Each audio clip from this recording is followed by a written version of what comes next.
राम राम भाई सरन है। तो आज बात करेंगे आईबीएस के ऊपर।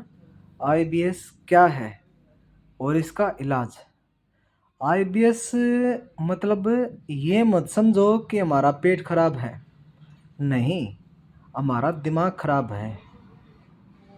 मैं खुद भी आ गया इसमें, तुम भी आ गए जो इस वीडियो को देख रहा है।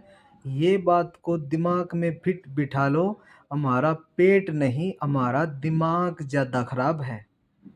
पेट तो उसका एक सिम्टम है, उसका एक लक्षण है। दिमाग जब कभी स्ट्रेस लेवल हाई पर हो जाता है ना, तो किसी एक ऑर्गन को पकड़ लेता है, किसी एक ऑर्गन को। दिमाग ने हमारी पाचन क्रिया को, पूरा डाइजेस्टिव सिस्टम को पकड़ लिया। जहाँ से खाते हैं और जहाँ से निकलता है ना, वहाँ तक के पूरे डाइजेस्टिव सिस्टम को दिमाग ने पकड़ लिया। जो केमिकल रिलीज करने होते थे, कब कौन सा चीज़ पचानी है, क्या केमिकल करना, क्या कुछ सारे हार्मोन जो होते हैं ना, सब इनबैलेंस हो गए। वो हमारी गलती है, वो किसी और की गलती नहीं है। वो गलती है हमारी, जो हमने बेकार में स्ट्रेस लिया होगा, पता नहीं किस चीज़ का लिया होगा ज़िंदगी में। 10 साल पहले का स्ट्रेस पता नहीं अब जाके परेशान कर दे। स्ट्रेस तो लाइफ में लेना ही नहीं चाहिए। कब का स्ट्रेस ये मत सोचना मेरा पेट खराब हुआ है 2 महीने पहले। 2 महीने पहले तो मैंने कोई स्ट्रेस लिया ही नहीं था। 5 साल पहले अगर स्ट्रेस लिया होगा ना, 5 साल पहले स्ट्रेस लिया होगा, वो 5 साल के बाद भी परेशान कर सकता है अगर करने पे आए तो। अगर उसने डाइजेस्टिव सिस्टम को पकड़ लिया तो बिल्कुल जकड़ लेता है, ऐसे जकड़ लेता है दिमाग, समझे ना। और जब स्ट्रेस में होता है ना, तो उसको एक ऑर्गन पकड़ना होता है, तो वो हमारे डाइजेस्टिव सिस्टम को पकड़ लेता है बिल्कुल। उसको टस से मस नहीं होने देता। कुछ भी, पानी भी पीते हैं तो ब्लोटिंग, सूखी रोटी खाते हैं तो ब्लोटिंग, अगर ज़्यादा हैवी खाते हैं तो ब्लोटिंग। जब पानी, नारियल पानी भी बंद होता है, ऐसा बोलते हैं। जो शुरू में हम गैस्ट्रोलॉजी के पास जाते हैं ना, तो वो एक तो सेब का परहेज देते हैं, सेब खाने के लिए नहीं मना करते हैं वो, और नारियल पानी मना करते हैं, और घी मना करते हैं। तो देखो, नारियल पानी वो भी जब हमारा शरीर पचा नहीं पा रहा, तो हम सोचते हैं कि हम कुछ ज़्यादा हैवी खा लेंगे तो वेट बढ़ जाएगा, ड्राई फ्रूट खा लेंगे तो वेट बढ़ जाएगा, हमारा वेट बढ़ना चाहिए। आईबीएस वाले मरीज को सबसे ज़्यादा चिंता यही सताती है कि हमारा वेट कब बढ़ेगा, वेट कब बढ़ेगा, वेट कब बढ़ने लगेगा, वेट कब बढ़ने लगेगा। वेट बढ़ने लगेगा जब साइकेट्रिस्ट की दवाएं अच्छी तरह से काम करने लग जाएंगी ना। एक बार जब उन्होंने अपना एडजस्टमेंट कर ली बॉडी के साथ में, एक बार तालमेल बिठा लिया ना, हार्मोन थोड़े थोड़े बैलेंस में आने लग गए, तो समझ लो वेट बढ़ना अपने आप चालू हो जाएगा। ठीक है ना, वेट बढ़ना अपने आप चालू हो जाएगा। जब वेट बढ़ना चालू हो जाए ना, उसके 1 महीने बाद तक भी थोड़े थोड़े परहेज करो खाने पीने में। थोड़ा थोड़ा परहेज ज़्यादा अच्छा रहता है। अगर कुछ ज़्यादा दिन परहेज करेंगे ना, तो हमारे लिए ज़्यादा अच्छा है और जल्दी रिलीफ मिलेगा। थोड़ा, एक तो चावल नहीं खाने, दूध दही लस्सी नहीं खानी, खट्टी चीज़ें और मीठी चीज़ें, खट्टी चीज़ें और मीठी चीज़ों को अवॉइड ही करेंगे तो सबसे ज़्यादा फायदा होगा। ठीक है ना। वेट कब बढ़ेगा, वेट कब बढ़ेगा, इस टॉपिक पे चर्चा चल रही है, बीच में छोड़ दिया था। चलो इसको पूरा करते हैं। वेट हमारा 2 महीने के बाद बढ़ना शुरू हो जाता है। साइकेट्रिस्ट की दवाई लेते टाइम हमारा वेट 2 महीने के बाद बढ़ना शुरू हो जाता है। 2 महीने के बाद हार्मोन इनबैलेंस जो हुए हमारे, वो बैलेंस में आने लग जाते हैं। ठीक, फिर वो 2 3 4 5 जितना फिर महीने दिन 15 15 दिन के बाद सिम्टम में फ़र्क पड़ेगा। हर रोज़ फ़र्क नहीं पड़ेगा। अब ये समझे, ये कह दूं मैं तो तुम मान लो भाई सही है, साइकेट्रिक का बोल दिया सोनू भाई ने, तो जल्दी से जल्दी रिलीफ मिलता होगा अगले दिन से। अगले दिन से नहीं, हर 15 दिन में कुछ सिम्टम कम होंगे, हर 15 दिन में कुछ सिम्टम कम होंगे, हर 15 दिन में कुछ सिम्टम कम होंगे। बहुत ज़्यादा संयम रखना पड़ता है साइकेट्रिस्ट के इलाज के लिए, बहुत ही ज़्यादा संयम रखना पड़ता है। अगर संयम रखोगे तो ठीक हो जाओगे। तुम्हारा ही फायदा है इसमें, किसी और का फायदा नहीं है, तुम्हारा ही फायदा है मेरे भाइयों, तुम्हारा ही फायदा है। संयम रखो, साइकेट्रिस्ट की दवाई चालू कर दो और 5-6 महीने तक भूल जाओ। भूल जाओ तुमको कुछ भी था या नहीं था, हम कुछ वेट हमारा बढ़ेगा या नहीं बढ़ेगा, हम ठीक होंगे या नहीं होंगे। 6 महीने तक भूल जाओ, बिल्कुल भूल जाओ, इतना कर लो, बिल्कुल भूल जाओ और बस रोटी सब्जी पे आ जाओ। ज़्यादा ये वो अंड बंड संड खाना बिल्कुल बिल्कुल ही बंद कर दो। कुछ भी ऐसा मत खाओ ज़्यादा हैवी जिससे ज़्यादा तकलीफ हो, जो तुमको डाइजेस्ट होता हो ना। आईबीएस के मरीज को पता चल जाता है भाई तुमको क्या डाइजेस्ट हो जाता है, सबका अलग सिम्टम है।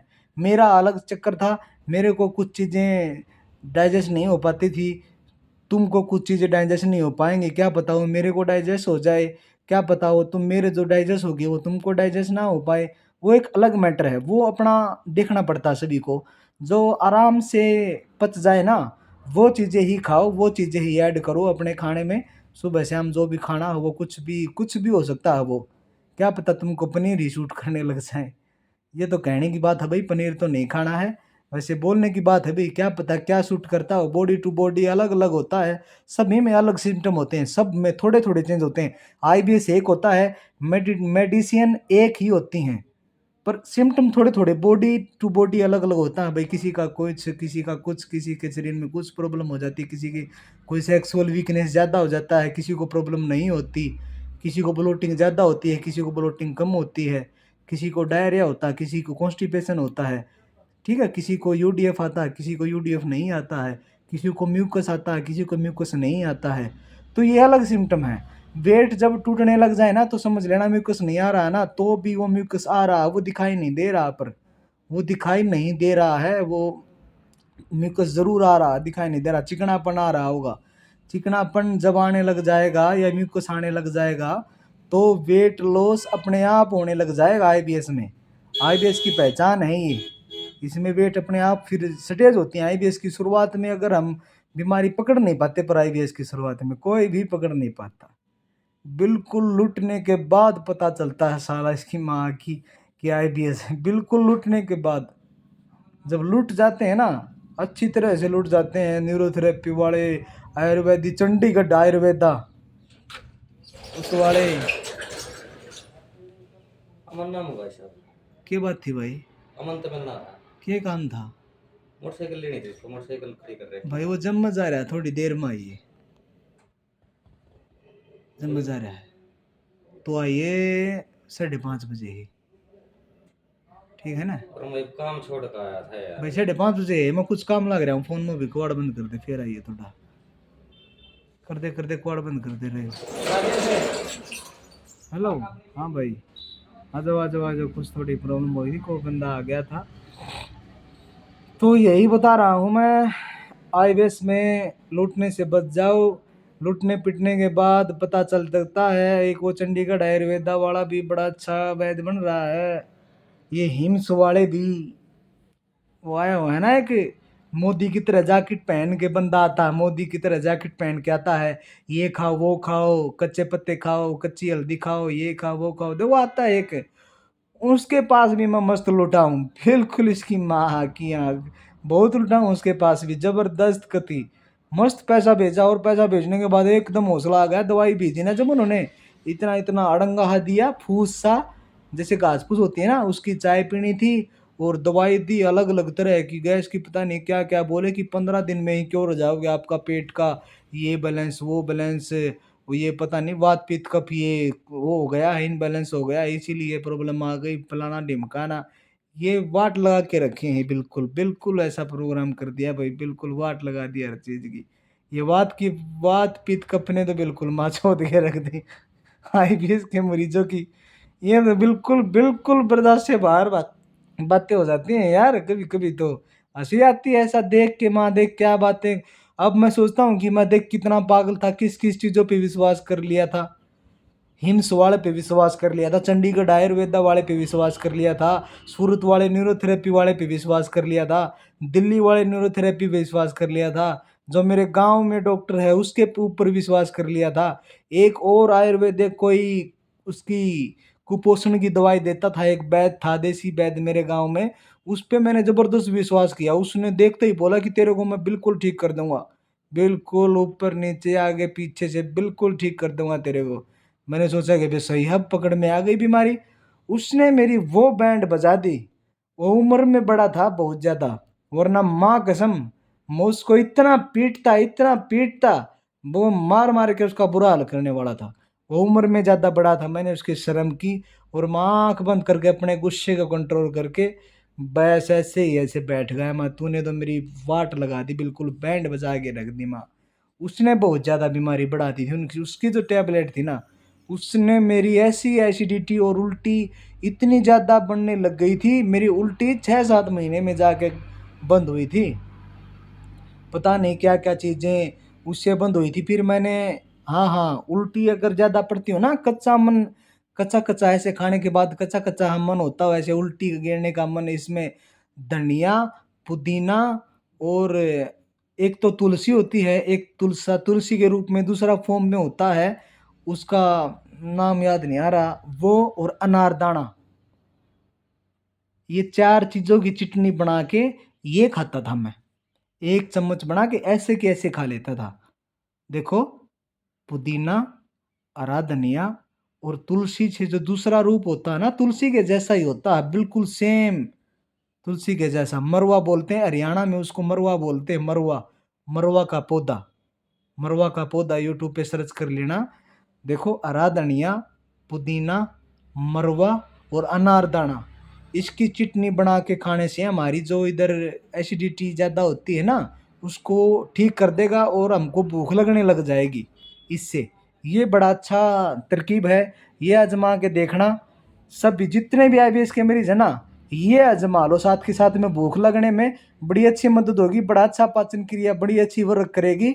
ये कम से कम 1 महीना खाओ, 1-2 महीना खाओ, जब तक अच्छी तरह से कर वो नहीं हो जाए, फॉर्म में नहीं आ जाए डाइजेस्टिव सिस्टम। बाद में मेहनत करने की ज़रूरत क्या है, ठीक है ना। क्या क्या है वो समझ ले, वीडियो को बार बार देखना, उसमें बता दिया है। हरा धनिया, पुदीना, मरवा और अनारदाना, अनारदाना थोड़ी थोड़ी मात्रा में ये चारों चीज़ें मिला के चटनी बनानी है और इसकी चम्मच ऐसे की ऐसे खा जानी है रोटी खाने से पहले। या सुबह खा लो 1 चम्मच, शाम को खा लो, किसी टाइम भी रोटी खाने से पहले 1 चम्मच ऐसे कैसे खा ली, बस पहले वो जानी चाहिए अंदर। फिर रोटी खाओ, रोटी सब्जी खाओ, कुछ भी खाओ, मस्त खाओ, बिल्कुल बिल्कुल आराम आ जाएगा। एसिडिटी में आराम आ जाएगा, हर चीज़ में आराम आ जाएगा। एसिडिटी, कच्चा कच्चा मन होता है जिसका, ऊपर यहाँ भारीपन होता है ना ज़्यादा, उसमें बिल्कुल ज़बरदस्त आराम आ जाएगा, टेंशन मत लो। धीरे धीरे ऐसे ही फार्मूले बताता रहूँगा, ऐसे ही तुम मुझसे जुड़ा रहूँगा, तुम भी जुड़े रहो। उस चैनल को सब्सक्राइब करो, शेयर करो, और मैं जिससे बात करता हूँ प्लीज़ वो रिप्लाई करके बता दे कि भाई हाँ मैंने बात की है। लोगों को पता चल जाएगा कि मैं लोगों से फ्री में बात करता हूँ, पैसे में बात करता नहीं हूँ। बेकार में कोई न्यूरोथेरेपी वाला पता नहीं कोई ऐसे जलता हुआ, जो जलता होगा ना मेरे से, वो यूट्यूब पे कमेंट कर देगा मैंने पैसे दिए, मैंने पैसे दिए। तो प्लीज़ ज़्यादा से ज़्यादा कमेंट मेरे ऐसे होने चाहिए कि हमने भाई फ्री में बात की है, सोनू भाई से कोई चार्ज नहीं किया। तो प्लीज़ मेरे को बदनाम मत करना भाई, ठीक है ना। चलो ठीक है, मिलते हैं किसी अगली वीडियो में। Okay bye, Ram Ram.